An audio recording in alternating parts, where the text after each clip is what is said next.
How do you grow your associates? And what I mean by that is, do you have a system in place in your law firm where your associates' duties and responsibilities grow, like an upward career path, right? And it doesn't always have to be they're going to become a senior partner in the firm or name partner in the firm, or you guys are going to change the name. But what it does require is you have some kind of increased responsibility, and generally that also comes with an increase in pay of some type. But you have that in your system, okay?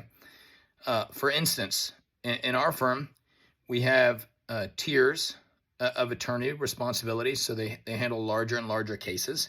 And also, when you move to a senior associate, then you're generally going to have 2 or 3 junior attorneys or junior associates underneath them. And you're going to monitor their cases with them, work on them, help them pick out their second best case to try, help them with any questions they've got. And really just mentor them. So it's a formalized mentor relationship, but also tells your associates, the juniors, who to go to with those questions. So they're not always asking you, the owner of the firm, okay? Another consideration is going to be is how is your firm set up for new business? What I mean by that is who drives the majority of the cases coming in the door? Is it your associates do? If they go out and they hunt business and bring it in, then obviously you're going to have a different system in place than a firm where marketing and sales and advertising and money basically drives those referrals in, okay? So a lot is going to depend on how your firm is set up, how you structure that growth trajectory for your associates.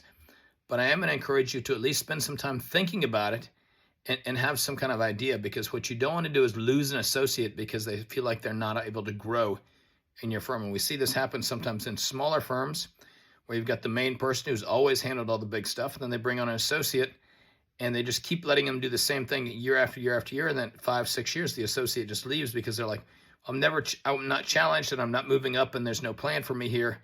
And I want to be handling big cases myself. So spend some time, figure out what your career path is for your associates, how you develop them and grow them so they stay with your firm. One consideration is going to be who drives the new cases or new client acquisition, okay? This is Shane from the Legal Edge Out.